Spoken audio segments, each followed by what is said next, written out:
नमस्कार, सी न्यूज भारत में आप सभी का स्वागत है। वक्त हो चुका है न्यूज बुलेटिन का। इस बुलेटिन में हम बात करेंगे अमरोहा की, जहां फंदे से लटका मिला महिला का शव। आगे चर्चा करेंगे बुलंदशहर की, जहां गिरी मकान की छत। वहीं आगे आपको दिखाएंगे फतेहपुर में कैसे आरटीओ दफ्तर बना दलालों का अड्डा। इन तमाम खबरों पर होगी विस्तार से चर्चा। खबर अमरोहा से, जहां थाना आदमपुर क्षेत्र के गांव साथलपुर निवासी पप्पू सिंह ने अपनी पुत्री शीला उम्र 22 वर्ष की शादी 3 वर्ष पहले थाना क्षेत्र के गांव दमगड़ा निवासी नेमचंद्र के इकलौते पुत्र सुखवीर सिंह के साथ की थी। आरोपों के अनुसार शादी के कुछ दिन बाद सही दोनों में विवाद होता रहता था और आए दिन शीला का पति मारपीट करता था। वहीं मृतका के भाई अमित कुमार ने बताया कि बृहस्पतिवार सुबह ससुराल वालों ने हत्या कर शव को फांसी के फंदे पर लटका दिया और कमरे का बाहर से ताला लगा दिया, जिसकी सूचना पड़ोसियों ने दी। जब हम घटनास्थल पर पहुंचे तो ससुराल पक्ष के लोग फरार हो गए। इसके बाद पुलिस को सूचना दी गई। वहीं मौके पर पहुंचे पुलिस ने जांच पड़ताल कर फॉरेंसिक टीम को जांच के लिए बुलाया। मौके पर पहुंची फॉरेंसिक टीम ने बारीकी से जांच पड़ताल की और बॉडी को सील करके पोस्टमार्टम के लिए भेज दिया है। वहीं मैके पक्ष के लोगों का कहना है कि पिछले 3 दिन से विवाद हो रहा था। विवाद में सुखबीर ने शीला को लाठी डंडों से पीटकर घायल कर दिया था। शीला के पूरे शरीर पर चोट के निशान पड़े थे। मृतका अपने पीछे 1.5 वर्ष के बेटे को छोड़ गई। आपका अमित कुमार, कहाँ के रहने वाले हो? साथलपुर। ये घटना जो क्या है? ये घटना है, इनका आपसी विवाद चल रहा है कई दिन से घर में। कल मेरे ताऊ आए भी थे यहाँ पर, समझा के गए थे, पता ना फिर समझाने के बाद चले गए और बाद में घर जाके आज कल गए थे वो।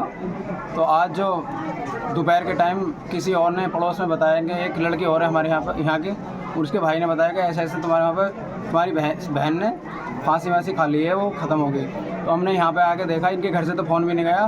बाकी इनके रिश्तेदार दूर दूर के आ गए और इनके घर से तो फ़ोन भी नहीं गया। और हमने आके देखा तो ताला लगा पड़ा, उसमें देखा जाके तो लड़की खत्म मिली है। अमरोहा से सी न्यूज संवाददाता रामवीर की रिपोर्ट। खबर बुलंदशहर से, जहां भरभराकर गिरी मकान की छत और दीवार। हादसे के वक्त घर में मौजूद था परिवार। बारिश के दौरान सुबह तड़के हुए हादसे में बाल बचे सदस्य अपनी पत्नी और 3 बच्चों के साथ किराए के मकान में रह रहा था गजेंद्र। वॉशिंग मशीन, फ्रिज, पंखे आदि हजारों का घरेलू सामान क्षतिग्रस्त। सूचना के बाद मौके पर पहुंची लेखपाल की टीम ने किया मुआयना।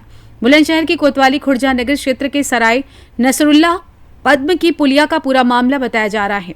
आइए जानते हैं इस विषय में गजेंद्र का क्या कुछ कहना था। क्या नाम हाँ है? जी, कहाँ रहते हो? मेरे गजेंद्र नाम है, जिला बुलंदशहर, गांव जीमत का रहने वाला हूँ। पद्म पुलिया पे राकेश जी के मकान में किराए पर रहता हूँ। क्या हादसा हुआ यहाँ पे? ये हादसा हुआ था जी, सुबह बारिश आई थी हाँ। और बारिश में मकान की पीछे वाली दीवार एक साथ ढह गई तो चुरर हुई। मैंने बच्चों को बाहर फेंका पानी में और पीछे बेस्टमैन बना हुआ है, उसकी वजह से दीवार गिरी। जब मैंने बाहर फेंक दिया तो मैंने अपनी घरवाली को हाथ पकड़ के खींचा। मेरा बाकी सामान सब कुछ इसमें रह गया। चोट तो नहीं है किसी की? नहीं, किसी के चोट नहीं है। मेरे नुकसान क्या हुआ? नुकसान मेरा हुआ, वॉशिंग मशीन टूटी है और गैस सिलेंडर टूटा है, मतलब वो जो चूल्हा होता है, और तुम्हारे मेज टूटी है, तूफान पंखा टूटा है, एक प्रेस टूटी है और कुर्सी टूटी है 2, एक बाल्टी टूटी है और तुम्हारे एक चीज़ और टूटी है, बेड और फ्रिज डैमेज है। सूचना किसको दी फिर आपने यहाँ? मैंने सूचना मकान मालिक को दी थी, राकेश जी को। बुलंदशहर से सी न्यूज संवाददाता अदनान इमाद की रिपोर्ट। जनपद फतेहपुर मुख्यालय में बना एआरटीओ दफ्तर दलालों का अड्डा। सूचना पर डीएम सी इंदुमती ने एआरटीओ ऑफिस में मारा छापा। दलालों के माध्यम से काम होने की सूचना पर डीएम पहुंची एआरटीओ दफ्तर। एआरटीओ दफ्तर के बाहर सजी थी दलालों की दुकानें में। डीएम साहिबा को देखकर दलाले दुकान बंद कर भागे। डीएम ने शिकायतों पर एआरटीओ और पीटीओ को जमकर फटकार लगाई। एक संदिग्ध को हिरासत में भी लिया गया है। फतेहपुर से सी न्यूज संवाददाता शहनशाह आब्दी की रिपोर्ट।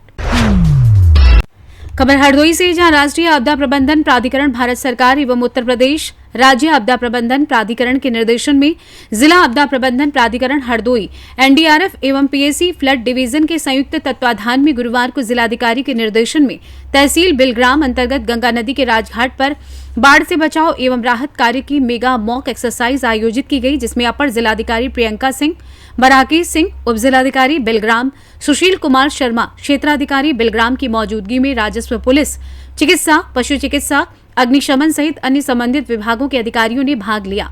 मॉकड्रिल के लिए ग्राम कटरी छिबरामऊ राजघाट में स्टेजिंग एरिया बनाया गया।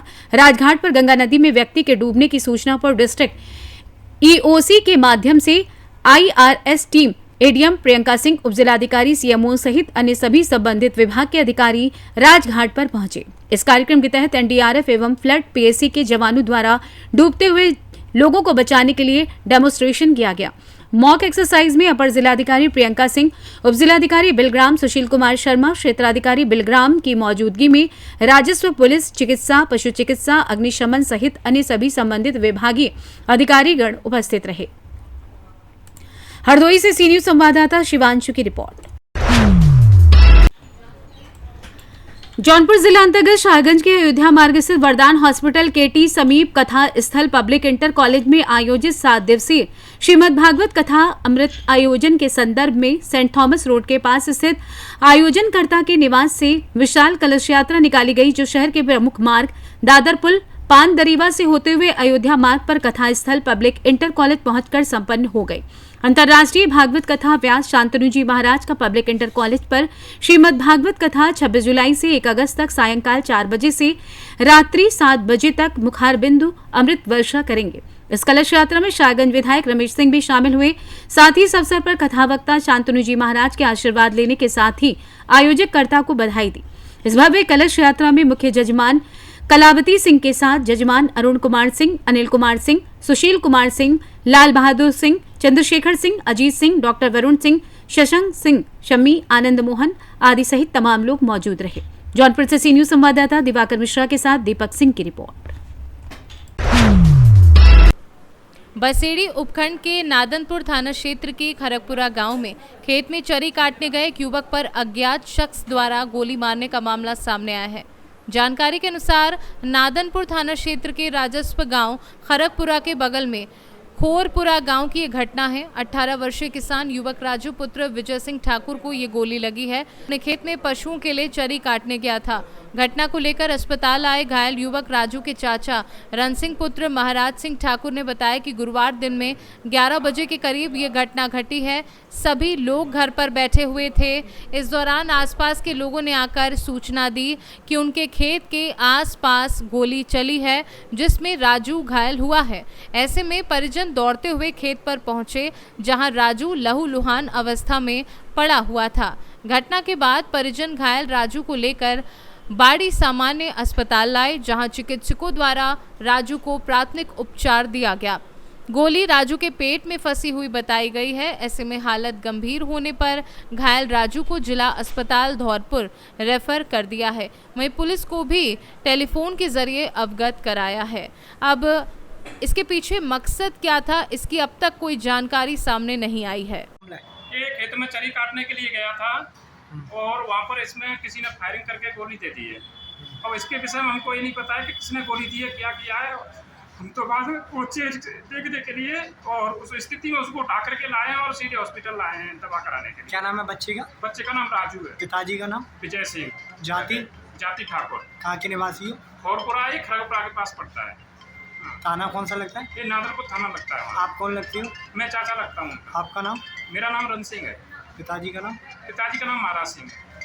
किसी से कोई रंजिश नहीं थी फिलहाल, पर पता नहीं किसी के दिमाग में क्या आया, वही तो अपन नहीं कह सकते। हमारी अभी तक थाने में कोई FIR नहीं है। आपको सूचना कब लगी? सूचना ऐसे ही गांव वालों ने जो खेत में नरावरा कर रहे थे उन्होंने दिया कि एक गोली चली है और एक बच्चे का लग गई है। तो हम जैसे ही पहुंचे तो हमको ये स्थिति में देखा, हमने उठाकर इसको लेके आए। धौलपुर से सी न्यूज संवाददाता राकेश अग्रवाल की रिपोर्ट। आखिरकार दतिया पुलिस ने किस युवक को मुठभेड़ में मार दिया था, जबकि उसके द्वारा मारा गया युवक खुशहाली राम निर्दोष था। बूढ़ी माँ 1.5 दशक तक कानूनी लड़ाई लड़ते लड़ते इस दुनिया को अलविदा कह गई। उसके जीते जी बेटे को इंसाफ मिल सका। मां के बाद छोटू उर्फ खुशहाली राम के भाई बालकिशन ने हाईकोर्ट ले जाकर इस लड़ाई को लड़ने की कोशिश की, लेकिन उसे भी अपने भाई के हत्यारों को सजा दिलाने में कामयाबी नहीं मिली। अब मृतक युवक छोटू उर्फ खुशहाली राम का भाई सुप्रीम कोर्ट में न्याय की गुहार लगाने जा रहा है। इस मामले पर मृतक के अधिवक्ता हाईकोर्ट ग्वालियर जितेंद्र शर्मा का क्या कुछ कहना है, आइए सुनवाते हैं। ये जनका के केवट याचिकाकर्ता थी, उसके द्वारा माननीय उच्च न्यायालय में याचिका दायर की गई थी और उसका ये कहना था कि उसके 3 बेटे हैं और उन तीनों बेटों को एक रात पुलिस डबरा आई और रात में उठा के ले गई। उसके द्वारा पुलिस में जब शिकायत की गई तो उसके 2 बेटों को पुलिस ने छोड़ दिया और एक तीसरा बेटा छोटू और खुशहाली राम था, उसको पुलिस ने नहीं छोड़ा। काफ़ी पुलिस में शिकायत की, अधिकारियों को शिकायत की, लेकिन कोई कार्रवाई नहीं हुई। उसके बाद उसे काफ़ी समय के बाद एक दिन उसके द्वारा किसी ने बताया कि अखबार में उसके लड़के का फ़ोटो छपा है। जब उसने उस अखबार को फ़ोटो देखा तो उसमें उसके लड़के का फ़ोटो छपा हुआ था और 2 डकैतों को उसमें मुठभेड़ में पुलिस के द्वारा मारना बताया था। उसमें 2 डकैतों में एक का नाम ब्रजकिशोर उर्फ कालिया था, एक अमर सिंह था, लेकिन फ़ोटो इसके लड़के का था, छोटू उर्फ खुशहाली राम का। तब उसको पता लगा कि मेरे लड़के को मुठभेड़ में पुलिस ने मार दिया। ग्वालियर से सी न्यूज़ संवाददाता शिवम सिंह चौहान की रिपोर्ट। मुरादाबाद में लगातार बढ़ते हुए भ्रष्टाचार को लेकर किसानों ने मोर्चा खोला है। लगातार किसानों ने अपनी मांगों को रखते हुए आज सुबह 10 बजे से विकास भवन के गेट पर धरने पर बैठे हैं। उनका आरोप है कि लगातार जिले भर में हर एक विभाग में भ्रष्टाचार बढ़ रहा है। किसान यूनियन के जिलाध्यक्ष मनोज चौधरी ने मीडिया से बात करते हुए क्या कुछ बताया है, आइए सुनवा देते हैं उन्हीं की जुबानी। जिला प्रवक्ता हूँ मुरादाबाद का। भ्रष्टाचार के खिलाफ हमारी आवाज़ है, सीडीओ साहब के हमारे खिलाफ उनकी आवाज़ है, जिला कृषि अधिकारी के खिलाफ हमारी आवाज़ है। इन्होंने इतना भ्रष्टाचार कर रखा है कि किसान परेशान है। गाँव में सड़कें सब बेकार हैं, गाँव में टंकी लगी हुई है, सड़कें खोद कर डाल दी है, गाड़ी फंस रही है, किसान टांग टूट रही है, किसी की वो टूट रही है, बच्चे परेशान हैं। एक भी टंकी चालू नहीं है, सब पानी बंद पड़ी है। वो कह रहे हैं 3 साल का एग्रीमेंट है, हमारा 3 साल बीत गए, लेकिन इन्होंने ठीक नहीं कराई। गाँव में मच्छर काट रहे हैं, बीमारियां फैल रही हैं, स्वास्थ्य विभाग का नहीं दे रहे, कोई सफाई नहीं की जा रही। तीसरी बात, एक मिनट सुन लो भाई साहब, तो नालियां बहुत परेशान है। आप जिसमें आईटी ऑफिस में भी बड़ा भ्रष्टाचार है, जो भी लाइसेंस बनवाना जाता है वह दलाल 4,000-5,000 रुपये कपट लेता है। एक भ्रष्टाचार का काम नहीं, जिला मुरादाबाद में सबसे ज़्यादा भ्रष्टाचार है। जब से डीएम साहब पहले थे वो बहुत बढ़िया थे, लेकिन जिन डीएम सामने कोई भी जो है अभी तक किसान के विषय में ना तो हमारा जो लगता था 21-22 में दिवस किसान दिवस वो भी नहीं लगाया गया अभी तक। उसमें हम अपनी बात रखते। मनरेगा को लेकर क्या कहना चाहेंगे? मनरेगा को कहने के लिए ऐसे भ्रष्टाचार किया, मनरेगा में तो सड़कें पड़ी नहीं और पैसे निकाल लिए। ये मनरेगा का मामला, सड़कें पड़ी नहीं, पैसे निकाल लिए लोगों ने, उसमें भी विशेष तौर से जांच। मुरादाबाद से सी न्यूज़ संवाददाता दानवीर सिंह की रिपोर्ट। फिलहाल न्यूज बुलेटिन में बस इतना ही। देश दुनिया की तमाम खबरों की जानकारी के लिए आप देखते रहिए सी न्यूज़ भारत। हर खबर आपके साथ, आपके हाथ।